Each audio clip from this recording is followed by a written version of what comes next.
All right, welcome. Today, our mission, well, it's a deep dive into something incredibly concise yet really powerful. Yeah, absolutely potent. We're looking at distillation here. Exactly. We're tackling Langston Hughes' poem, I Look at the World, just 4 short stanzas. 16 lines total. It's remarkable. Isn't it? But it's almost like a political instruction manual packed into this tiny lyric form. Mm-hmm. Hughes basically maps out this whole sequence, from seeing something to rejecting it psychologically, then finding your own power, and finally this push for collective action. Yeah, that's what's so fascinating. The structure is incredibly efficient. He distills this huge emotional and political journey. Right. You see the speaker go from being sort of defined by these external limits Yeah. to defining their own ability to make something new. And the imagery, that's what we'll dig into, that the way the speaker sees changes across the poem. Okay, let's do it. Let's start right at the top, stanza 1. That initial observation. He sets the terms immediately. I look at the world from awakening eyes and a black face. That phrase, awakening eyes, it just hits you, doesn't it? There's a vulnerability there. It's absolutely crucial. It signals, the start of a new consciousness, not just looking, but seeing clearly, maybe for the first time without just accepting things. Right, like waking up to reality. Exactly. Yeah. It implies this maybe profound, maybe even painful moment of recognition. But what does that recognition immediately face? Opposition, yeah. The very next lines. And this is what I see. This fenced-off narrow space assigned to me. That word assigned. It's quite chilling. It really is. It speaks volumes. Does it imply just sort of accepting it bureaucratically, or is it more about stating how these limits get forced on you? I think it establishes that external enforced reality. Mhm. It's not a space the speaker chose. He wasn't built by them. Yeah. It was given, dictated, assigned. The fenced-off narrow space, that's the vivid picture, right? Mm-hmm. Very physical. But assigned gives it the political weight. It makes it clear the confinement is institutional, not just some random bad luck. Yeah. It defines the core problem. The self is being boxed in by external power. Okay, so stanza 1 lays out the problem, then stanza 2. This is where things start to shift, psychologically. The speaker looks at those same barriers again, but the viewpoint has changed. Now it's through dark eyes and a dark face. That initial, almost innocent awakening quality. It's gone. It's replaced by something harder. Oh. Certainty. And this, I think, is where the poem really pivots from just describing to making a political argument. Okay. Because the speaker looks at the barriers and calls them silly walls. Yeah. Now, that's a really interesting word choice, isn't it? Silly. Yeah, it seems dismissive. If these walls are genuinely fenced off and keeping you in this narrow space, how can they be silly? They have real power. Exactly. That's the tension. But I think the genius here, the political strategy, is that Hughes isn't focused on the physical reality of the fence anymore. He's attacking its legitimacy. Okay, so calling them silly is about undermining the authority of whoever built them. Precisely.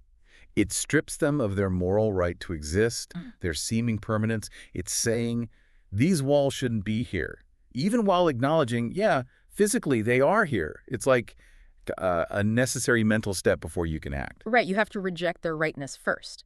And that rejection, that new certainty, lets the speaker declare, and this is what I know, the seeing has become knowing. And the knowledge isn't just the walls are there, it's that all these walls oppression builds will have to go. That feels definitive. It's a declaration of inevitability. Not just, I wish they would go, but they will go. The speakers move beyond describing the physical thing, the fence, to naming the abstract system behind it. Oppression. Yeah, that's key, naming the force. Absolutely. And understanding it. That's the critical pivot. Shifting focus from what is this fence to what must be torn down the whole system of oppression. The speaker isn't asking permission anymore. They've got the intellectual clarity now. They know the system's destruction is basically required. Okay, so that clarity, it leads directly inward in the next stanza, doesn't it? Stanza 3. Yes. Okay. Having identified the enemy oppression, now the speaker identifies the counterforce, the weapon.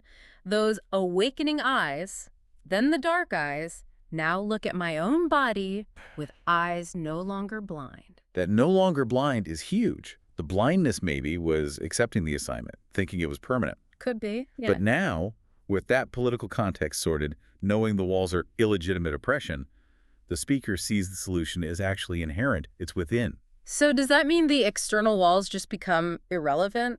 Yeah. Because the internal power is discovered? Well, maybe not irrelevant, but their significance changes. The external fence is still there, physically, Hmm. but the internal barrier, that limit on self-belief, it seems to dissolve. Ah, okay. And this is where the physical capacity meets the mental vision. It's so direct. I see that my own hands can make the world that's in my mind. Wow. Linking the hands, the physical doing directly to the world conceived in the mind. It's profound because it connects creation, making something new, directly to destroying that oppression from stanza 2. Freedom isn't just getting rid of the fence. Right. Freedom is actively creating the world you want, the world in my mind. The hands, the tools, sure, but the mind holds the blueprints for like a liberated state. So the revolution needs imagination just as much as, force or action. You have to visualize what you're building. Absolutely. You have to know what you're aiming for before you start tearing things down. Yeah. That act of building, that's how you define freedom. Make it real. Okay. So liberation isn't just escape. It's about sovereignty, building your own future. Exactly. But there's a tension here, isn't there? Yeah. If the speaker has the vision and they recognize the power in their own hands, why the sudden turn to comrades in the last stanza?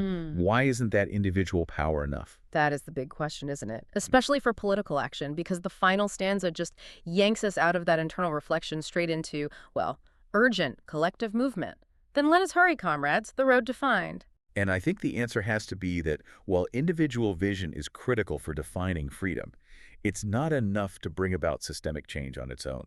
Ah, the scale requires more. Right. That personal aha moment has to become a shared mission to actually work. If oppression builds these massive walls, then it takes a collective organized group, the comrades, to have the strength to dismantle them and build something new. So the shift from I look and my hands to let us hurry, that's the final step in this instruction manual. That's how I read it. It's the essential move from personal understanding to social action. The journey's complete.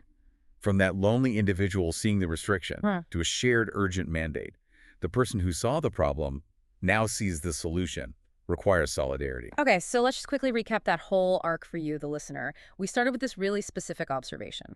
A fenced-off narrow space, something passively assigned. The initial condition. Then we move through this psychological shift, this conviction that the silly walls built by oppression, they have to go, it's inevitable. The rejection of legitimacy. Structuring personal agency, right. The power of my own hands to create the world that's in my mind. The internal realization of power. And finally landing on that urgent collective call. Let us hurry, comrades! Yeah, it's a powerful sequence. Observation leading to knowledge, then rejection, then self-belief, recognizing that creative power within, and finally channeling it all into collaborative urgency. It really is a roadmap. It is built on conviction. And that collective urgency, that hurry, that's what makes it actionable. It's the leap from just an idea to potentially a real change. Right. Now, for that final provocative thought we'd like to leave you with, it builds right off that tension we mentioned between the vision and the doing. Okay. Hughes ends not just saying, let's hurry, but let us hurry, comrades, the road to find. The search. So if the speaker already has the vision, the blueprint for the better world, in my mind, what does that necessary search for the road tell us about actually making it happen? About the strategy, the execution? Yeah, the vision might be clear, but the path to achieving it, that still needs discovery. Exactly. The blueprint exists, but how do you actually build it together? What does that search for the right road look like? Something for you to think about how your own internal visions connect with the messy, complex work of finding the path forward in the world.